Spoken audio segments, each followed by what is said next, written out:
എല്ലാവർക്കും എൻ്റെ നമസ്കാരം. അപ്പം ഞാനിന്ന് വന്നിരിക്കുന്ന പുതിയ വിഷയം അല്ലെങ്കിൽ വീഡിയോ എന്ന് പറയുന്നത് നമ്മളുടെ മനസ്സിൻ്റെ രണ്ട് തലങ്ങളാണ്. ഒന്ന് ഈഗോ മൈൻഡ് സെറ്റും ഒന്ന് ഹയർ സെൽഫിലേക്ക് കണക്ട് ചെയ്യുന്നത്. അപ്പോൾ ഈഗോ എന്താണ്, ഹയർ സെൽഫ് എന്താണ്, ഇത് തമ്മിലുള്ള വ്യത്യാസം എന്താണ്? അങ്ങനെ നമുക്ക് ഈഗോയ്ക്ക് ഡെത്ത് സംഭവിച്ചുകൊണ്ട് എപ്പോഴും നമ്മുടെ ഹയർ സെൽഫിലേക്ക് കണക്ട് ചെയ്ത് നിന്നുകൊണ്ട് നമ്മളുടെ ജീവിതത്തിനെ എങ്ങനെയാണ് മാറ്റിമറിക്കുക അല്ലെങ്കിൽ എങ്ങനെയാണ് പുതിയതായിട്ട് എഴുതി ചേർക്കുക എന്നുള്ളതിനെക്കുറിച്ച് ചില കാര്യങ്ങൾ ഇവിടെ ഷെയർ ചെയ്യുന്നു. അപ്പോൾ നിങ്ങൾ ആദ്യമായിട്ടാണ് ഈ വീഡിയോ അല്ലെങ്കിൽ ചാനൽ കാണുന്നതെങ്കിൽ ഒന്ന് സബ്സ്ക്രൈബ് ചെയ്യുക, കമൻറ്റ് ചെയ്യുക, ഷെയർ ചെയ്യുക. എൻ്റെ ഈ കമ്മ്യൂണിറ്റി ഗ്രൂപ്പിലേക്ക് പുതിയതായിട്ട് വരുന്ന ഓരോ വ്യക്തികളെയും ഞാൻ സ്വാഗതം ചെയ്യുകയാണ്. അപ്പോൾ എന്നെ പ്രോത്സാഹനം തന്ന് നല്ല സപ്പോർട്ട് തന്ന് എൻ്റെ കൂടെ നിൽക്കുന്ന സബ്സ്ക്രൈബേഴ്സ്, വ്യൂവേഴ്സ് എല്ലാവർക്കും ഈശ്വരൻ്റെ നാമത്തിൽ എൻ്റെ ഹൃദയത്തിൻ്റെ ഭാഷയിൽ നന്ദി പറയുകയാണ്. അപ്പോൾ ഈഗോ എന്ന് പറയുന്ന നമ്മൾ 3 അക്ഷരം കൂട്ടിച്ചേർത്ത് വായിക്കുന്ന EGO എന്ന് പറയുന്ന ആ വാക്ക് അല്ലെങ്കിൽ അത് എന്താണ്? നമ്മളുടെ ഒരു സർവൈവലിന് വേണ്ടിയിട്ട് അല്ലെങ്കിൽ നമ്മളുടെ ഒരു ഐഡൻറ്റിറ്റിയിൽ നിന്നുകൊണ്ട് നമ്മൾ കാര്യങ്ങൾ ചെയ്യുക. നമ്മളുടെ ഒരു ബിലീഫ് സിസ്റ്റം അല്ലെങ്കിൽ വാല്യൂസ് അല്ലെങ്കിൽ നമ്മുടെ തോട്ട് പ്രോസസ്സിങ് അല്ലെങ്കിൽ നമ്മളുടെ ജീവിതത്തിലുള്ള എക്സ്പീരിയൻസിൽ നിന്ന് കിട്ടിയ ആ ഒരു അനുഭവത്തിൽ നിന്നുകൊണ്ട് നമ്മൾ കാര്യങ്ങളെ നോക്കിക്കാണുകയും ചെയ്യുകയും ചെയ്യുക. നമ്മൾ നമ്മുടെ കംഫർട്ട് സോണിൽ നിന്നുകൊണ്ട് നമ്മളുടെ ഭയപ്പാടിൽ, ലിമിറ്റിംഗ് ബിലീഫ് സിസ്റ്റത്തിൽ അല്ലെങ്കിൽ ഒരു സ്കെയർസിറ്റി മൈൻഡ് സെറ്റിൽ ഒക്കെ നിന്നുകൊണ്ട് നമ്മൾ കാര്യങ്ങൾ ചെയ്യുമ്പോൾ അവിടെ ഈഗോ ആണ് വർക്ക് ചെയ്യുന്നത്. അതാണ് ഈഗോ എന്ന് പറയുന്നത്. എന്നാൽ ഹയർ സെൽഫ് എന്താണ്? ഹയർ സെൽഫ് എന്ന് പറയുന്നത് നമ്മളുടെ സോൾ ലെവലിലേക്ക്, ആത്മാ എന്ന് പറയുന്ന ആ ഒരു തലത്തിലേക്ക് നമ്മൾ നമ്മളെ തന്നെ മാറ്റുക. നമ്മളുടെ സർവൈവലിന് വേണ്ടിയിട്ടൊന്നുമല്ല, നമ്മളുടെ കംഫർട്ട് സോണിൽ നിന്ന് വെളിയിൽ വന്നുകൊണ്ട് നമ്മൾ വളരെ പീസ്ഫുള്ളായിട്ട്, വളരെ ജോയ്ഫുള്ളായിട്ട്, വളരെ കാംനെസ്സിലൂടെ നമ്മൾ വളരെ പവർഫുള്ളായിട്ടും വളരെ പോസിറ്റീവായിട്ടും നിന്നുകൊണ്ട് കാര്യങ്ങളെ നോക്കിക്കാണുക. മറ്റുള്ളവർക്കൂടെ വേണ്ടിയിട്ട് കാര്യങ്ങൾ ചെയ്തു കൊടുക്കുക. അവിടെ അസൂയ, കുശുമ്പ് അല്ലെങ്കിൽ എൻവി അല്ലെങ്കിൽ വിദ്വേഷം അങ്ങനത്തെ യാതൊരു കാര്യങ്ങളും ഇല്ലാതിരിക്കുക. അതാണ് ഹയർ സെൽഫ്. അപ്പോൾ ഇത് തമ്മിലുള്ള വ്യത്യാസം എന്താണെന്നാണ് ഇനി പറയുന്നത്. ഈഗോയും ഹയർ സെൽഫും വെച്ചിട്ട് നമ്മൾ കാര്യങ്ങൾ നോക്കുമ്പോൾ ഈഗോ എന്ന് പറയുമ്പോൾ ഒരു ചെറിയ സുഷിരത്തിലൂടെ നമ്മൾ ജീവിതത്തിനെ നോക്കിക്കാണുക, അല്ലെങ്കിൽ ഒരു ലിമിറ്റുള്ള, ഒരു പരിധിയുള്ള ഒരു ലെൻസിലൂടെ നമ്മൾ ജീവിതത്തിനെ നോക്കിക്കാണുക. അങ്ങനെ നോക്കിക്കാണുമ്പോൾ നമ്മൾ നമ്മളുടെ ചുറ്റുപാടുമായിട്ട് വളരെ കൺസേൺഡാണ്, സൊസൈറ്റിയായിട്ട് നമ്മൾ വളരെ കൺസേൺഡാണ്. മറ്റുള്ളവരെന്ത് ചിന്തിക്കും എന്നുള്ള രീതിയിൽ വളരെ ഭയപ്പാടോടുകൂടി ലിമിറ്റിംഗ് ബിലീഫ് സിസ്റ്റത്തിൽ, ആ ഒരു ബിഹേവിയറൽ പാറ്റേണിസത്തിൽ നമ്മൾ നമ്മളുടേതായിട്ടുള്ള ഒരു മാനറിസത്തിൽ നിന്നുകൊണ്ട് കാര്യങ്ങൾ ചെയ്യുക. അങ്ങനെ ആവുമ്പോൾ നമ്മളുടെ ഔട്ട്കം എന്ന് പറയുന്ന അല്ലെങ്കിൽ റിസൾട്ട് എന്ന് പറയുന്നത് അത്രത്തോളം കൺസ്ട്രെയിൻ ആണ്. റെസ്ട്രിക്റ്റ് ചെയ്ത് നമ്മൾ എത്ര എഫേർട്ട് ഇട്ടാലും അതിൻ്റെ ഒരു 40%, 50% പോലും നമുക്ക് റിസൾട്ട് കിട്ടാത്ത ഒരവസ്ഥ. എന്നാൽ ഹയർ സെൽഫ് എന്താണെന്ന് ചോദിച്ചാൽ ഒരു ബിഗ് പിക്ചറിലൂടെ അല്ലെങ്കിൽ ഒരു ലിമിറ്റില്ലാത്ത ഒരു ലെൻസിലൂടെ നമ്മൾ ജീവിതത്തിനെ നോക്കിക്കാണുക. എപ്പോഴും വളരെ സന്തോഷമായിട്ടും സമാധാനവുമായിട്ടും നമ്മൾ ഓരോ കാര്യങ്ങളെ നോക്കിക്കാണുക. ജീവിതത്തിൽ വളരെ ഒറ്റപ്പെട്ടു പോയാലും ഇതെല്ലാം സംഭവിക്കുന്നത് ഒരു കാരണത്തിൻ്റെ പുറത്താണെന്നും എന്ത് ഓപ്പർച്യൂണിറ്റി വന്നാലും അതിനെ തള്ളി മാറ്റിക്കൊണ്ട് അങ്ങ് ജീവിതത്തിനെ മുന്നോട്ട്, ഓരോ ഒബ്സ്റ്റക്കിൾസും അല്ലെങ്കിൽ ഓപ്പർച്യൂണിറ്റീസും വരുമ്പോൾ നമുക്ക് ഉള്ളിൽ നിന്ന് ഒരു ശക്തി കിട്ടുകയും അതിനെ തള്ളി മാറ്റിക്കൊണ്ട് ജീവിതത്തിൽ മുന്നോട്ട് നീങ്ങാനുള്ള ആ ഒരു പ്രേരണ, അതാണ് നമ്മൾ ഹയർ സെൽഫിലേക്ക് കണക്ട് ചെയ്യുമ്പോൾ. പിന്നെയുള്ളൊരു കാര്യം എന്ന് പറഞ്ഞാൽ ഈഗോ റിയാക്ട് ചെയ്യുമെങ്കിൽ ഹയർ സെൽഫ് റെസ്പോണ്ട് ചെയ്യും. ഈഗോ എങ്ങനെയാണ് റിയാക്ട് ചെയ്യുന്നത്? നമ്മളുടെ മുന്നിലൊരു പ്രശ്നം വരുമ്പോൾ നമ്മളുടെ ആ ഒരു വളരെ ഇടുങ്ങിയ ഒരു ചിന്താഗതി വെച്ചുകൊണ്ട് മറ്റുള്ളവർ എൻ്റെ ജീവിതത്തിൽ എന്തെല്ലാം അനുഭവങ്ങൾ തന്നിട്ടുണ്ട് അതിൻ്റെ പാഠങ്ങളെ ഉൾക്കൊണ്ടുകൊണ്ട് നമ്മൾ ഈഗോ വെച്ചിട്ട് അവർക്കും അതുപോലെ തന്നെ കിട്ടണം എന്നുള്ള, അല്ലെങ്കിൽ ഒരു പ്രശ്നത്തിന് മറുമരുന്ന് എന്നുള്ള രീതിയിൽ നമ്മൾ തിരിച്ച് ആക്ട് ചെയ്യുക. അപ്പോൾ അവിടെ ഇമോഷൻസിൽ ബേസ് ചെയ്തുകൊണ്ട് നമ്മൾക്ക് frustration, anger, anxiety, fear, limiting belief system എല്ലാം വെച്ചുകൊണ്ടാണ് നമ്മൾ ആ ഈഗോയെ റിയാക്ട് ചെയ്ത് പുറത്തേക്ക് കാണിക്കുന്നത്. എന്നാൽ ഹയർ സെൽഫ് എപ്പോഴും റെസ്പോണ്ട് ചെയ്യും. എന്ത് പ്രശ്നങ്ങൾ നമ്മുടെ മുന്നിൽ വന്നാലും അത് ഈശ്വരൻ എന്ന് പറയുന്ന അല്ലെങ്കിൽ ഹയർ കോൺഷ്യസ്നെസ്സിൽ അവിടെ ഒരു ഫോഴ്സ് ഉണ്ട്, ഡിവൈൻ ഫോഴ്സ് ഉണ്ട്. ആ ശക്തിയുടെ കുഞ്ഞാണ് ഞാൻ ഓരോരുത്തരും. അപ്പോൾ എന്നിലൊരു പ്രശ്നം വന്നാൽ അത് ഒന്നും നമ്മളെ ബാധിക്കില്ല. അതിനെ പ്രൊട്ടക്റ്റ് ചെയ്ത് ഒരു പൗച്ച് പോലെ ഈശ്വരൻ എപ്പോഴും നമ്മളെ കവർ ചെയ്ത് സംരക്ഷിച്ച് മുന്നോട്ട് കൊണ്ടുപോകുന്നത് കൊണ്ട് എന്ത് വലിയ പ്രശ്നം വന്നാലും ആ ശക്തികൾ അതിനെ തടഞ്ഞു നിർത്തിക്കൊണ്ട് നമ്മളെ മുന്നോട്ട് പോകാനായിട്ട് ഒരു പാത നമുക്ക് തുറന്നു തരും എന്നുള്ള നമ്മുടെ വലിയ ഉൾക്കാഴ്ച.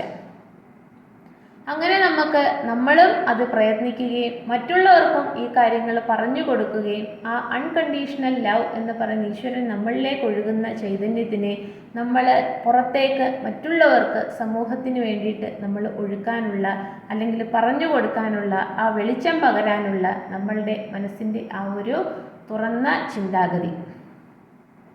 ഇനി ഈഗോയും ഹയർ സെൽഫും എങ്ങനെയാണ് ആശയവിനിമയം അല്ലെങ്കിൽ കമ്മ്യൂണിക്കേഷൻ നടത്തുന്നത്?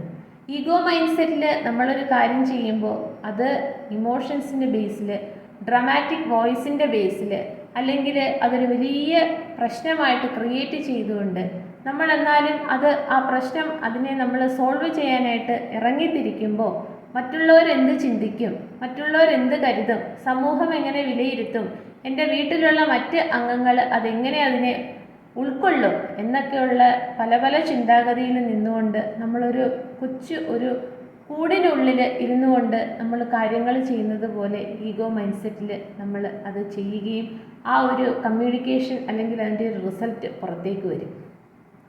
എന്നാൽ ഹയർ സെൽഫ് എങ്ങനെയാണ് കമ്മ്യൂണിക്കേറ്റ് ചെയ്യുന്നത് എന്ന് ചോദിച്ചാൽ, ഞാൻ ഈശ്വരൻ്റെ കുഞ്ഞായതുകൊണ്ട് എന്നെ ഈ ഭൂമിയിലേക്ക് വിട്ടതിന് എന്തെങ്കിലും പർപ്പസ് ഉണ്ടെങ്കിൽ അതിലെല്ലാം ആർക്ക് കൺട്രോൾ ഉണ്ട്? യൂണിവേഴ്സ് അല്ലെങ്കിൽ ഡിവൈൻ ഫോഴ്സിന് കൺട്രോൾ ഉണ്ടായതുകൊണ്ട് ഞാൻ എപ്പോഴും ആ ഒരു ശക്തിയിൽ ട്രസ്റ്റ് ചെയ്ത് നിന്നാൽ മാത്രം മതി. എന്ത് വലിയ പ്രശ്നങ്ങൾ വന്നാലും എനിക്ക് സധൈര്യം മുന്നോട്ട് പോകാനുള്ള എല്ലാ എനർജിയും പവറും പോസിറ്റിവിറ്റിയും എല്ലാം ആ ശക്തി തന്നോളും എന്നുള്ള രീതിയിൽ നമ്മൾ നമ്മളുടെ ചിന്താഗതിയെ ഉയർത്തുന്നു.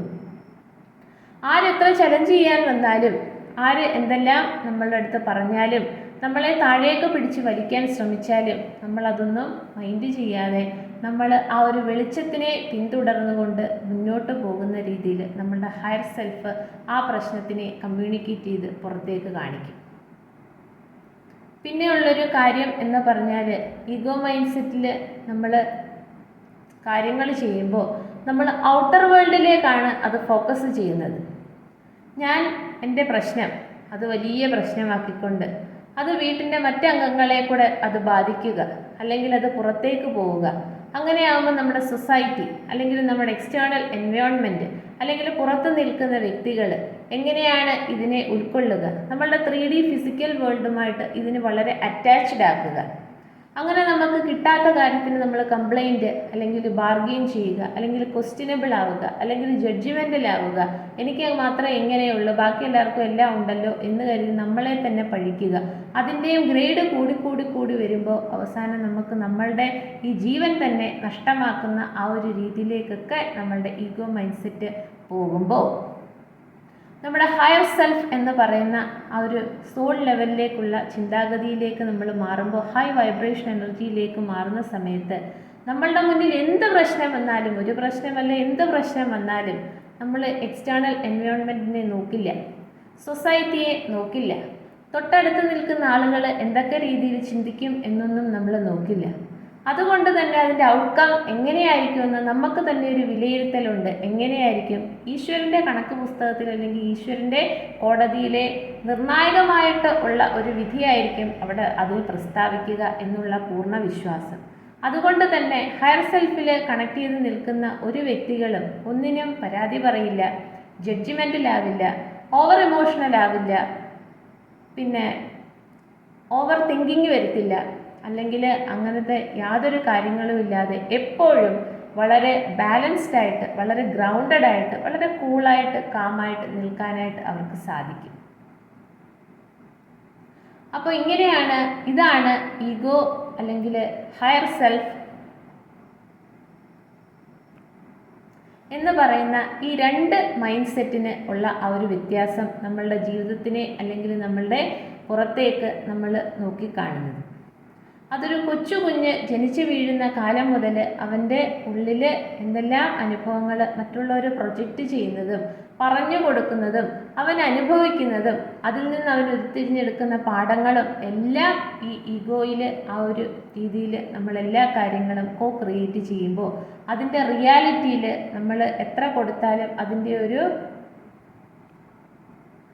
40% പോലും അതിൻ്റെ ഔട്ട്കം കിട്ടുന്നില്ല. എന്നാൽ നമ്മൾ ഹയർ സെൽഫിലേക്ക് കണക്ട് ചെയ്യുമ്പോൾ നമ്മൾ എപ്പോഴും ഈശ്വരനുമായിട്ട് വളരെ ട്രസ്റ്റ് വർത്തി ആയിട്ടിരിക്കുമ്പോൾ നമ്മൾ 10% എഫേർട്ട് ഇടുമ്പോൾ അതൊരു 60-70% വരെയൊക്കെ ഈശ്വരൻ്റെ സഹായം കൊണ്ട് അതിൻ്റെ ഔട്ട്കം വളരെ വലുതായി വരുന്നു. അപ്പോൾ എങ്ങനെയാണ് നമുക്ക് ഈ ഈഗോയ്ക്ക് ഡെപ്ത് സംഭവിച്ചുകൊണ്ട് ഹയർ സെൽഫിലേക്ക് കണക്ട് ചെയ്യാൻ സാധിക്കുക? അതിന് നമ്മൾ ചെയ്യേണ്ട കാര്യം എന്ന് പറഞ്ഞാൽ എല്ലാ ദിവസവും രാവിലെ ഞാൻ എല്ലാ വീഡിയോയിലും പറയുന്നത് പോലെ ഒരു 15 മിനിറ്റ് മുതൽ ഒരു 30 മിനിറ്റ് അല്ലെങ്കിൽ 1 മണിക്കൂർ നിങ്ങൾക്ക് സമയമുള്ളതുപോലെ മെഡിറ്റേഷൻ ചെയ്യുക, ബ്രീതിങ് എക്സസൈസ് ചെയ്യുക, നിങ്ങളിൽ തന്നെ ഒരല്പനേരം കോൺസെൻട്രേറ്റ് ചെയ്ത് ഇരിക്കാൻ ശ്രമിക്കുക. എന്ത് പ്രശ്നങ്ങൾ വന്നാലും ഇമോഷൻസിനെ വളരെ ഹൈ ആക്കാതെ അതിനെ വളരെ ലോ ആക്കിക്കൊണ്ട് ഇൻ്റലിജൻസിനെ വളരെ ഉയർത്തി നിർത്തിക്കൊണ്ട് നമുക്ക് കാര്യങ്ങൾ നോക്കിക്കാണാനും റൈറ്റ് ആയിട്ടുള്ള ഡിസിഷൻ എടുക്കാനും ഉള്ള ആ ഒരു കറേജ് നമ്മൾ കണ്ടുപിടിക്കുക, നമ്മളിൽ തന്നെ ക്രിയേറ്റ് ചെയ്തെടുക്കുക. ഈശ്വരൻ്റെ കുഞ്ഞാണ് നാം ഓരോരുത്തരെന്ന് നമ്മൾ പറയുമ്പോൾ ഈശ്വരൻ ഇങ്ങോട്ട് വിട്ട ഈ ശരീരം, അതിനുള്ളിലെ മനസ്സ്, അതിൻ്റെ ഉള്ളിലിരിക്കുന്ന ആത്മാവ് എന്ന് പറയുന്നതിൻ്റെ ആ ഒരു പവർ എവിടേക്കാണ് ഒളിഞ്ഞു കിടക്കുന്നതെന്ന് നമ്മളിൽ തന്നെ തിരഞ്ഞെടുക്കുക. അങ്ങനെ നമ്മൾ ആ മെഡിറ്റേഷൻ ചെയ്ത് ചക്രാസ് എല്ലാം ആക്ടിവേറ്റ് ചെയ്ത് നമ്മളുടെ 2 സൈഡും divine feminine divine masculine energy രണ്ടും ബാലൻസ് ചെയ്ത് നിർത്തുമ്പോൾ ആ പ്രാണ അല്ലെങ്കിൽ വായു എന്ന് പറയുന്നത് സദാ ഇങ്ങനെ ഒഴുകിക്കൊണ്ടിരിക്കുമ്പോൾ മറ്റുള്ളതൊന്നും നമ്മളെ ബാധിക്കുന്നില്ല. അത് ആളുകളായാലും സാഹചര്യമായാലും വാർത്തയായാലും സംഭവങ്ങളായാലും ഒന്നും നമ്മളെ ബാധിക്കുന്നില്ലെന്ന് മാത്രമല്ല, നല്ല ബുദ്ധി ഉണർവോടുകൂടി നമ്മളെ ഇതുപോലെ ഈ ഈഗോ മൈൻഡ് സെറ്റിൽ കിടന്ന് ചുറ്റിക്കറങ്ങാതെ നമുക്ക് നമ്മുടെ തെളിഞ്ഞ മനസ്സോടുകൂടി ഈശ്വരനെ ട്രസ്റ്റ് ചെയ്തുകൊണ്ട് നമുക്ക് ഗ്രാറ്റിറ്റ്യൂഡ് അറിയിച്ചുകൊണ്ട് എല്ലാ കാര്യങ്ങളും അതിൻ്റെ പൂർണ്ണതയിലേക്ക് എത്തിച്ചുകൊണ്ട് പൂർണ്ണ തലത്തിൽ നിന്നുകൊണ്ട് ഒരു നിമിഷമെങ്കിലും നമ്മുടെ ജീവിതകാലത്തിൽ നമുക്ക് ഒരു വട്ടം എങ്കിലും ജീവിക്കാനായിട്ട് ഉള്ളൊരു അനുഭവം അല്ലെങ്കിൽ അനുഭൂതി ഉണ്ടാകുന്നു.